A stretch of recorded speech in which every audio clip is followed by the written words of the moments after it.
Hi there, my name is Sandy, and welcome back for another episode with the Inside Look podcast. Today we're very happy and fortunate to sit down with Debbie Seminowich. She's an expert in the pharmaceutical industry. Before she started her positions with GSK and at Hoffman Laroche, she was a pharmacist and she worked in the community as well. So now she's a mother and a practicing pharmacist as well as an industry leader. So let's welcome Debbie Seminowich to the show with us.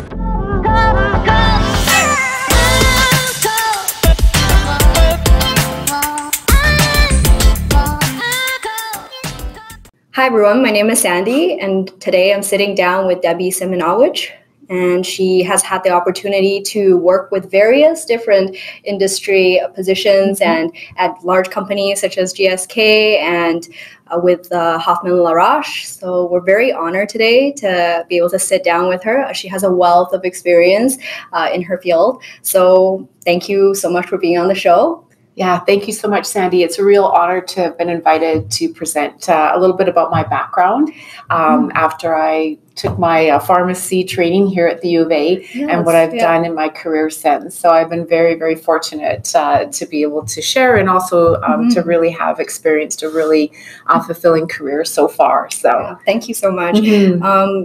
So you mentioned that you had been with the U of A before. You had been studying here for your bachelor's of pharmacy. Could you talk a little bit about, what was your experience like here? Yeah, well, certainly now at this interview, we're in the brand new Kate's building. So I recollect my memories from the iconic pharmacy dentistry building where we had our pharmacy school.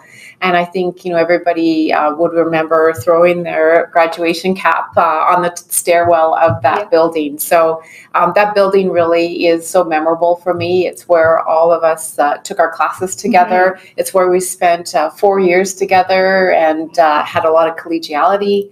And when we weren't in classes, not skipping, but during our breaks, we would hang out in the pharmacy lounge. I don't know, is there a lounge in this building for pharmacy students? Yes, good, absolutely, good. Yeah. And then we also had a lot of our social functions. So the TGIFs, which Sandy says they're still ongoing in pharmacy today. But I think we were the last year to have the iconic punch. So could you tell us a bit more about what that? Oh my gosh! Like? So really, the punch. I don't know. Maybe we shouldn't divulge the secret ingredient, but certainly it came from the chemical stores department and was a big.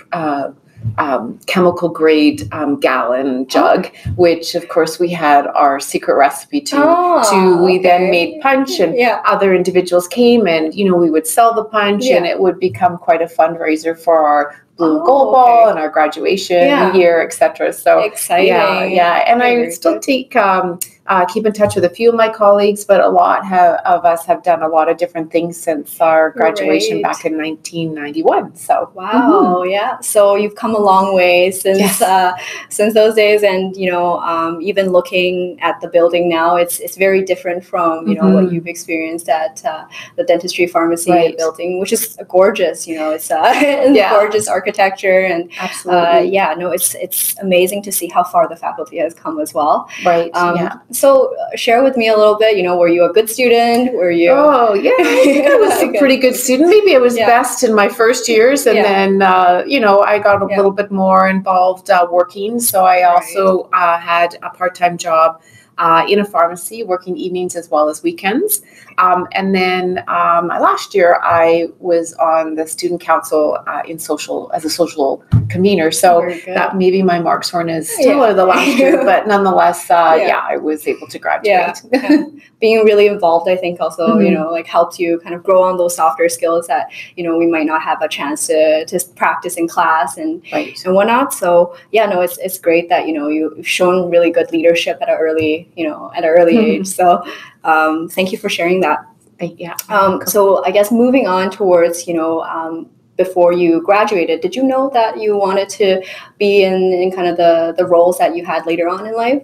Yeah, I don't, we heard a little bit about the industry, I think, from Dr. Baczynski's class. Yes. And so, I had thought about it, but it really wasn't the direction I took after graduation.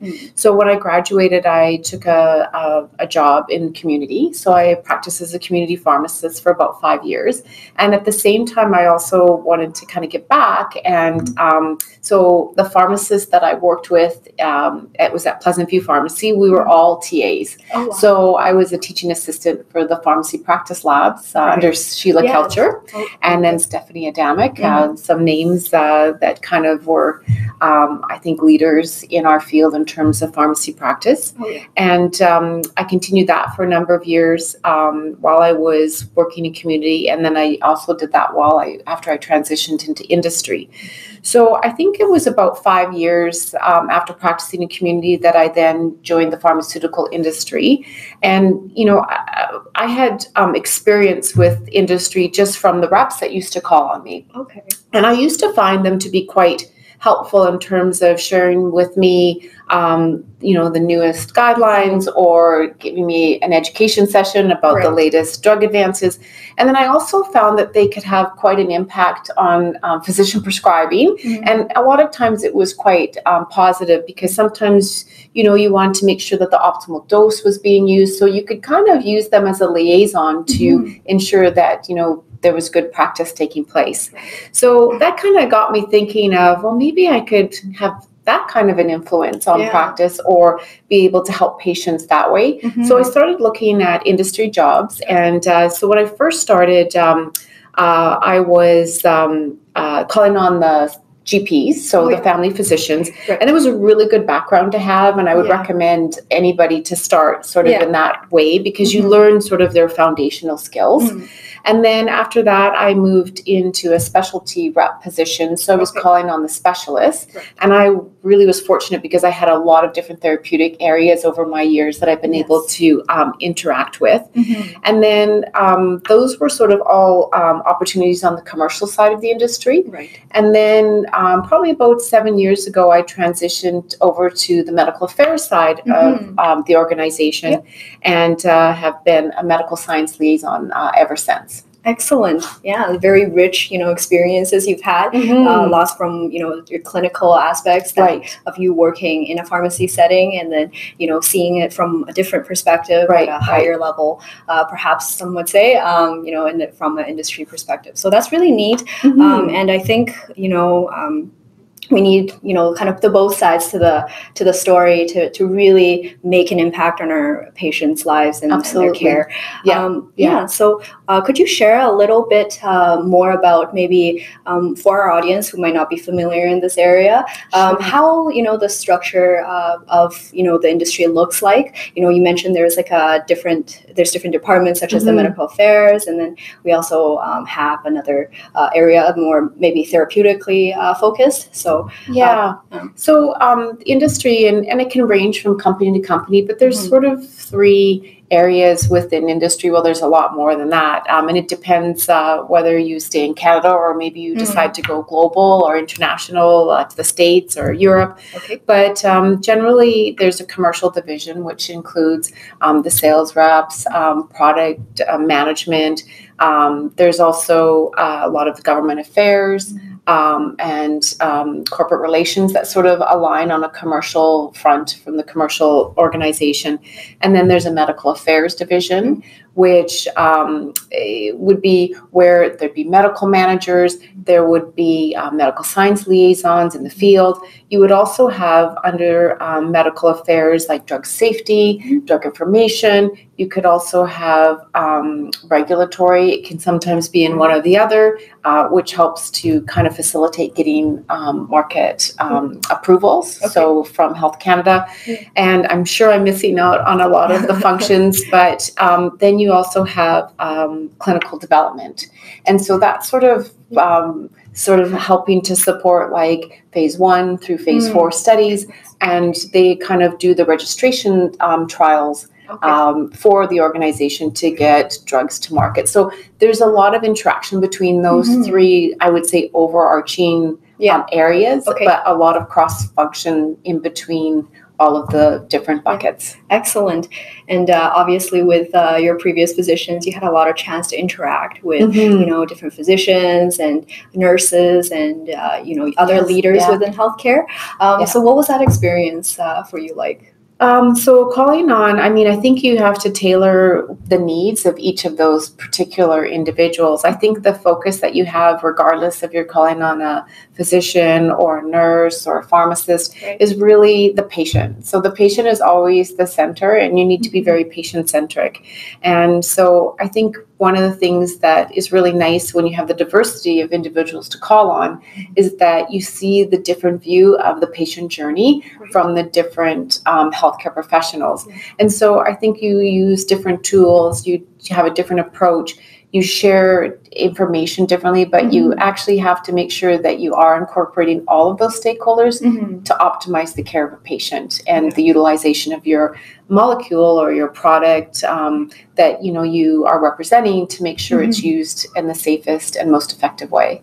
Yeah, that sounds like a very interesting, but certainly challenging, role as well to kind of work interprofessionally and be able to collaborate to deliver the best care. So that's really important, I think, for healthcare as a whole. So, and I think it's important too because sometimes, the patients will tell the nurse something, but they won't tell the physician that same information, right? Or they'll tell the pharmacist, I'm not really taking the medication the way, and I don't want to tell my doctor because I don't want to disappoint him. So you sometimes have to navigate those conversations to try and relay information. So sometimes you can be helpful to the nurse to say, instead of the nurse having to tell the physician, you can say, in talking to some nurses, they say that their patients really do tell them that they're not as adherent as they could be. And, could we have a discussion on how we could maybe improve that for your patients? And so those are some of the things that I think the cross-functionality in the healthcare system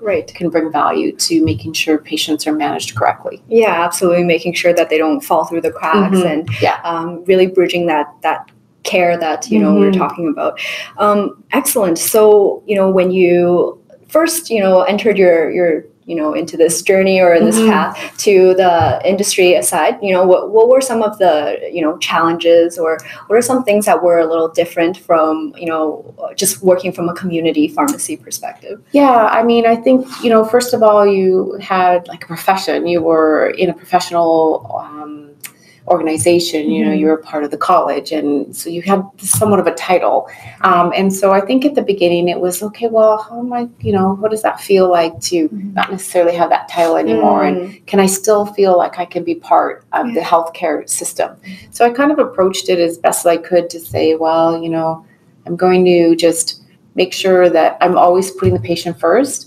And then that's what my focus will be. So I should be able to kind of contribute that way. And I think over time, with that particular thought in mind, then I think you really just develop partnerships. So, I think having the mutual respect and bringing value to all of your discussions with your customers and even within the organization, I think then you were able to, bring value through a partnership. And then that's rewarding, right? So, the same conversations I would have as a pharmacist with a physician about dosing was very different than the conversations I would have with the same physician as a representative. It wasn't as, it was more like trying to collaborate with them and help them versus somewhat, telling them that maybe they could do a better job, so to speak. So, it's interesting that it was the same concept, but it was just somewhat received differently. And so that was rewarding when you saw that change happen and the relationships form. So I think some of the other things,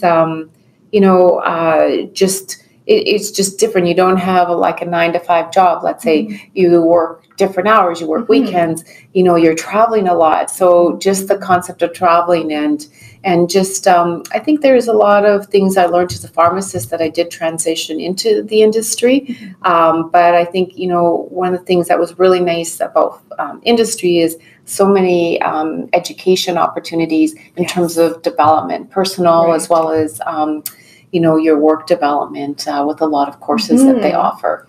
Yeah, so that's excellent, tie into something that I've been personally wondering, which is, how do we, when we transition from something that's very clinically focused and something that maybe, requires some additional skills, such as, your presentation skills, your public speaking, and of course, like negotiation skills with your different clients. So I understand that you had really excellent, education from the different companies that you worked for. What was that learning curve like? Yeah, and I mean, I think everybody was in it together. And what's really nice is I was very fortunate to be on teams that I had senior mentors or senior colleagues, and then along the way you kind of become more senior, so I'm like hoping this will be all airbrushed.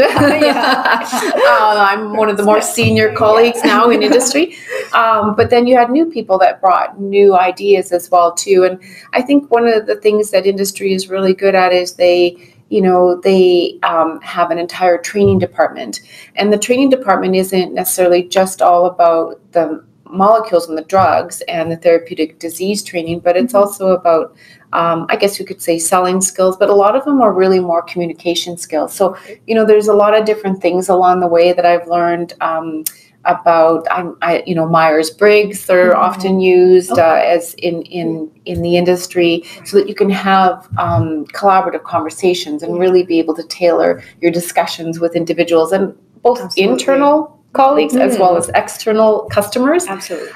In addition, there's things like emotional intelligence and colors. Like there's all these different things that I think the tools that you can bring. Some of the other things are just how do you ask a really good, insightful question so that you can have a good knowledge of what the needs are for patients in their journey when you're having a discussion with the customer or their particular needs or the institution's needs, that you could maybe then mutually find a solution that is an offering from the industry or your company. So there's a lot of different tools, and I think a lot of it is you kind of have to also just learn a little bit on your own, and they really encourage like having a mentor or a buddy within the industry as well too. Oh yeah, I think speaking of mentorship, with our show as well, we're really trying to help, whether it's students or whether it's any audience that wishes to maybe have a change of a career or to try out something different. Having mentors in their field is absolutely crucial, I think, for someone to really raise themselves and to be better than and to improve themselves over time. So thank you for sharing that piece. So can you share with us a little bit more about what the role of a medical science liaison is? I mean, maybe a lot of our audiences might not be familiar with exactly what the role involves, as it has many changes over the years, and so medical science liaisons are, they didn't even exist when I first started in the industry as a field role. And so it is definitely a field-based role. And if you are an MSL in the West, more than likely you will have 4 provinces. So you'll be covering BC, Alberta, Saskatchewan, and Manitoba. So lots of travel. So I would expect to have maybe 60 to 70% of your time on the road. Wow. And really, that is the best part, is being in the field, connecting with the healthcare professionals. Right. So what I'd say is that for what the MSL role is in terms of the organization, it's really a role that occurs before the NOC occurs for a molecule. So it's in between sort of the clinical development and the commercial marketing approval. So when the commercial teams take over in terms of promotion. It is a role that is about maybe 2 years prior to NOC that a lot of times MSLs start onboarding. And then, so there's sort of some phases where it's pre-launch, you have some activities at launch, and then you can continue to have activities post-launch. The role is really considered non-promotional. So the promotional role is really under the commercial umbrella. Okay. And then under the medical affairs umbrella, it's non-promotional. Okay. Because a lot of times there is questions about off-label. And of course, in industry, you cannot be promoting off-label. Right. They generally interact mostly with thought leaders in a therapeutic area. And as well, we have activities that support the internal organization, and we work cross-functionally with a lot of other areas, as I kind of described those buckets earlier. Yes. And what I'd say in terms of the activities or the responsibilities of MSLs, I would put it into 3 buckets if I could. The first bucket is really just scientific exchange. The second bucket is working with investigators in our clinical development group. And then the third bucket is really insight generation, which helps the organization to really understand the therapeutic area, how disease is managed, and how we could best then incorporate a strategy that would launch the product to really help disrupt the standards of care and have an impact to patient care. So some of the examples of scientific exchange, and as I go through this, it'll give you an idea of sort of what I do on a day-to-day basis, because on a daily basis, it's different every day. Some days you are traveling, you're getting up, getting on a plane, you are doing some of the field work. Some days you're in your office and you're doing preparation and kind of, taking all the things you do in the field, putting them together so that you can help the internal colleagues. So scientific exchanges, I divide it up into being proactive and reactive exchanges with healthcare professionals. So when you have a proactive exchange, it's more so with, let's say, an investigator, and you're giving them updates on the latest data, maybe something read out at a congress, and you want to make them aware of that. And then reactive is, so you have a healthcare professional that asks a question to you, maybe an off-label use of your molecule, or maybe it's something to do with dosing that isn't in the product monograph, so the representative can't address it, so then they send you that question. So you may spend your morning researching an answer for that particular question. You may be interacting them with your medical information colleagues.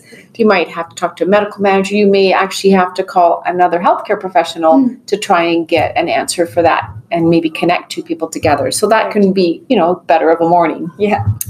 The other things that we do in terms of scientific exchange is we're involved with medical education. So it could be identifying that there's an educational need in a center. So, you have someone that wants to come in and present and give them more information on the best management of a particular disease. You may be involved with helping the speaker make slides or giving them information, and then you just may be just executing a program that's already been made available. The other things we do in terms of exchange, scientific exchange, is we help our GR colleagues, so government relations, and so they are involved with trying to get listings as well.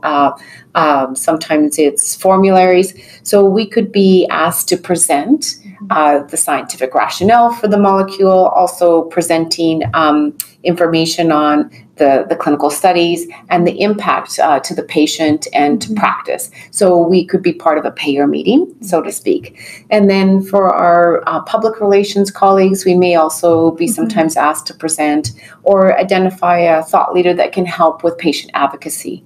And then internally, our colleagues need education. And so the medical group and MSLs, if we've attended a conference, we come back and share the latest data with our colleagues on the commercial side as well. And then the other bucket that I spoke about was working with clinical investigators. We support our clinical development colleagues within an organization. And one of the things that would be is there's, let's say, phase 1 to phase 4 studies that the company is undertaking, and we might be asked to help identify sites that would have the capability and the interest in being part or an investigator. And then working with those clinical colleagues, they have to then initiate a site when a study starts, and we are asked to sometimes go in and present to the study group in an institution about the molecule, the rationale for the study, data that's already been made available, because sometimes they've never worked with these compounds before. And then as well, it's also helping the centers to really identify patients to enroll in the study and keep them in the study in retention. So if there's some kind of information that they require to really help manage the medications for these patients that are in the study, we help along with that too. And then the last one was insight generation. So that's really, there can be new data, or we don't even really know who is involved with the treatment of a disease, and we have a new compound coming to market. We have to find out who the healthcare professionals are within a territory. We ask them questions about, how do they make decisions? What are the unmet needs for their clinical practice?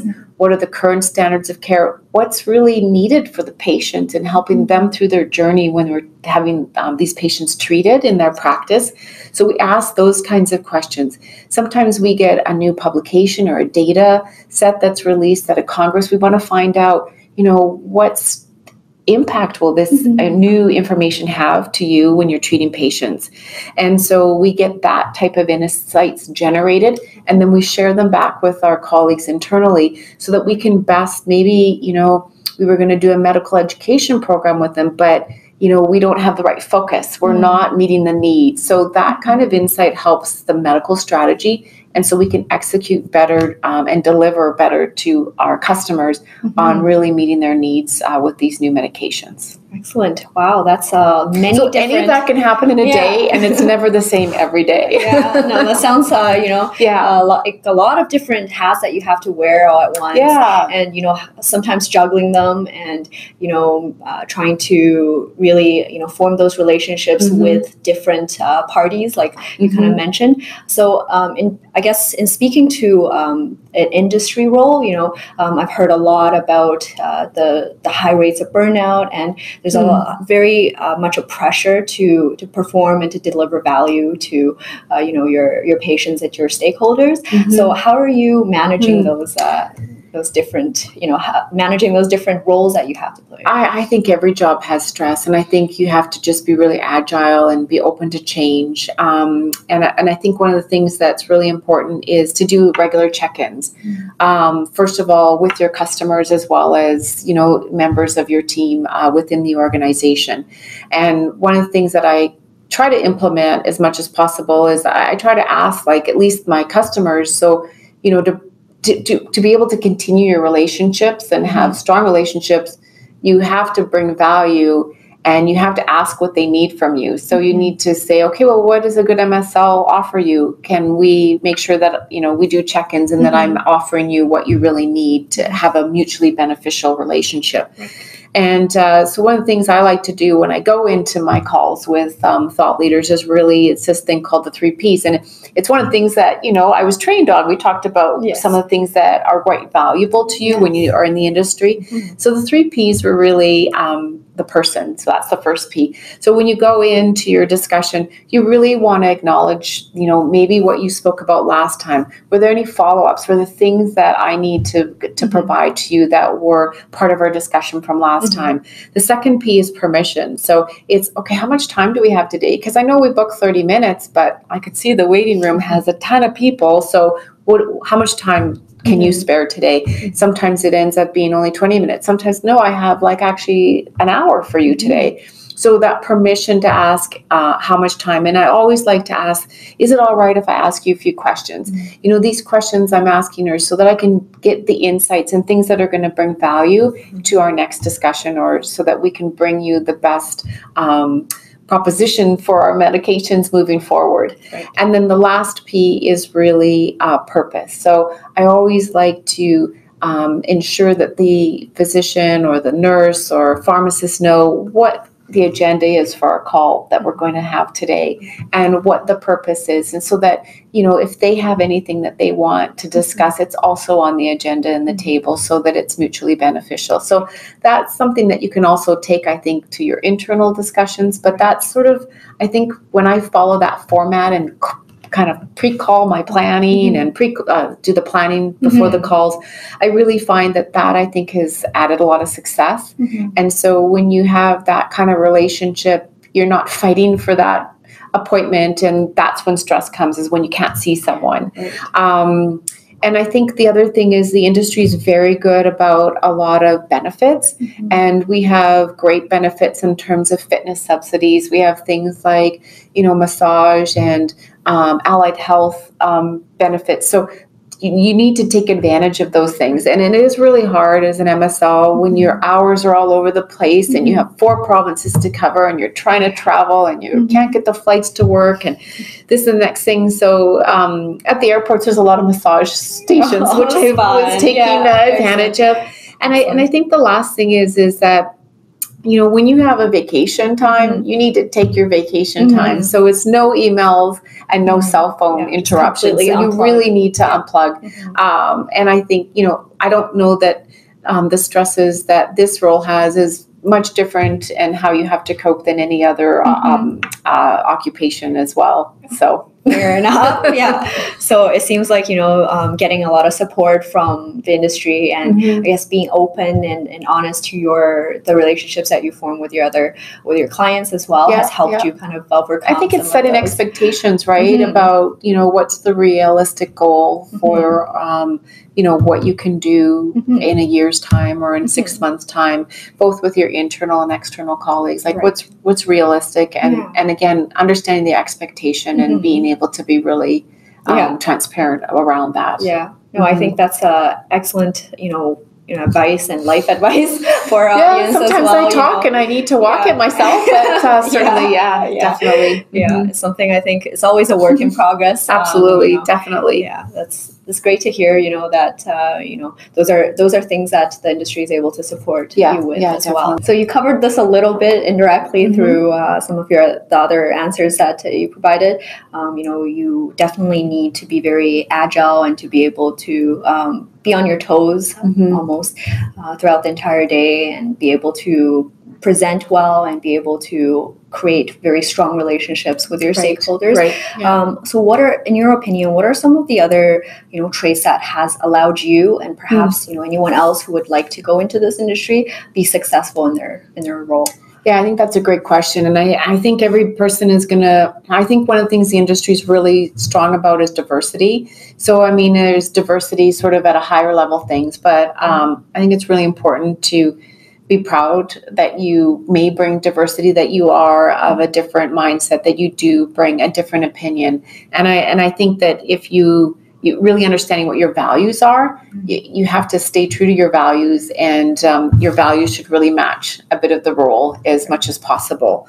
But I think the big thing is just being really sort of outgoing. I think you need to have a personality that can think on the fly and come up with conversation. Sometimes you're with a customer and they might have just had to tell someone really terrible news. They may have had to tell them that unfortunately the outcome of what their disease and their treatment isn't going the way it's supposed to, or telling a family member about a loss. So, I think that you have to bring some levity. I think you have to be able to pick up on that and have a personality that, first of all, is really genuine and very interested in what they're doing to help their patients, right, and their practice. So I think that outgoing personality kind of helps to kind of give maybe a physician a break in the day, or a nurse, a bit of lightness in their job, right? When they've had maybe not the best of day.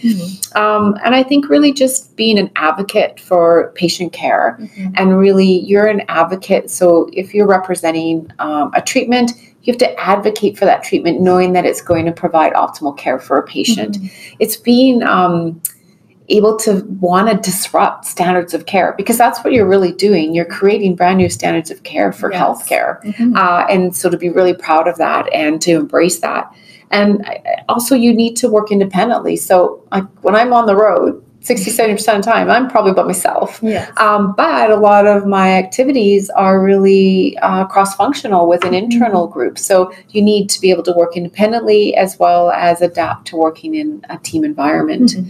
And, the training's great, like I said, but there's always questions that are never going to really you're going to learn about. So you have to have a mindset of being an inquiry-based learner.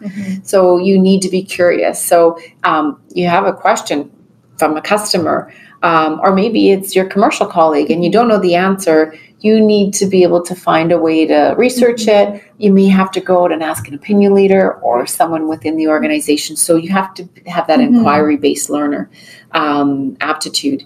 And I think asking insightful questions is also important. It's really a big part of the job is, getting insight. So how are you going to really craft really sincere, authentic questions? And so being able to do that is going to be really beneficial. As you mentioned, good written and communication skills, presentation skills. And then I think just from a medical science liaison perspective, being able to take a clinical publication and be able to take data and then kind of assess it and really critically appraise it, as well as then translate it into something that could be used clinically in terms of a practice setting. I think you have to be able to interpret that and somewhat articulate it back to the customers and internal people that you're working with. And you should want to travel. You should like to travel because there's so much travel. And yes, you might get tired of the Air Canada lounge food. And yes, you might be wondering, how many nights did I not sleep in my own bed? And could I bring my own pillow? You really should enjoy travel. Thank you for sharing that. I think anyone who would like to step up to that role, like there will be a lot of training that is provided from the industry part, but at the same time there needs to be a match is what I'm hearing from the personality side of things. If you don't love, I guess, working with people, if you don't love patient care and providing value to your stakeholders, it would be really challenging to navigate the paths and the roles that you play. So a lot of the times we see healthcare providers as leaders and role models in their line of work.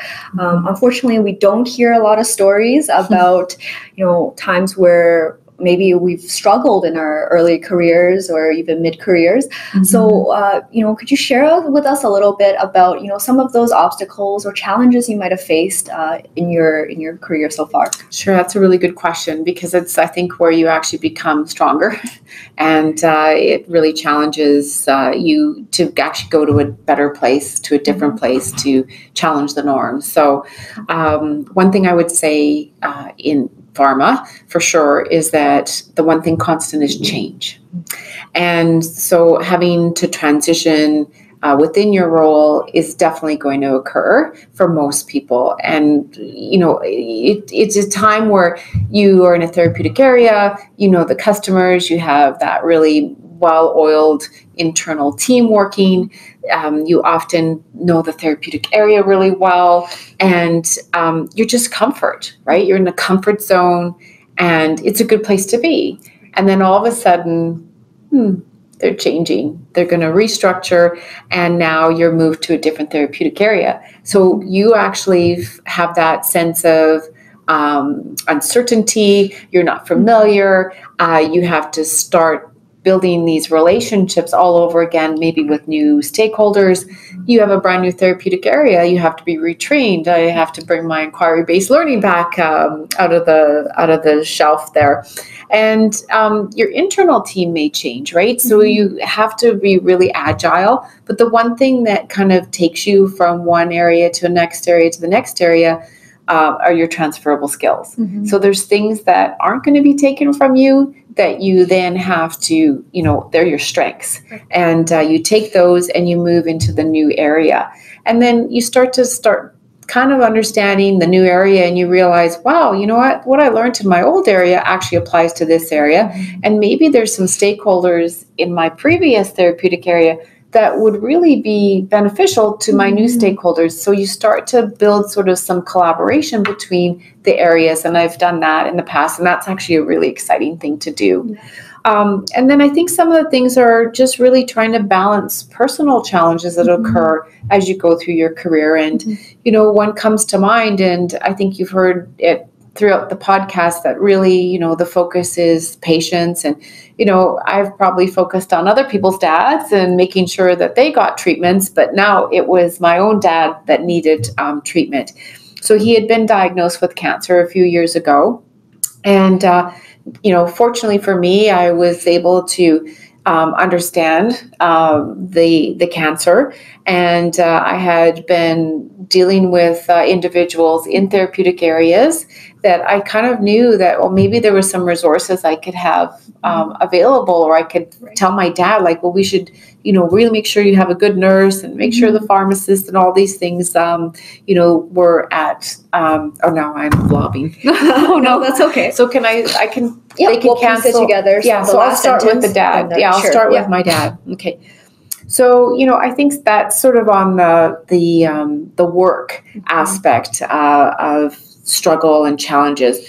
But I think as we go through our careers and as we are aging in our careers, obviously, there are some personal things that come up that you don't expect.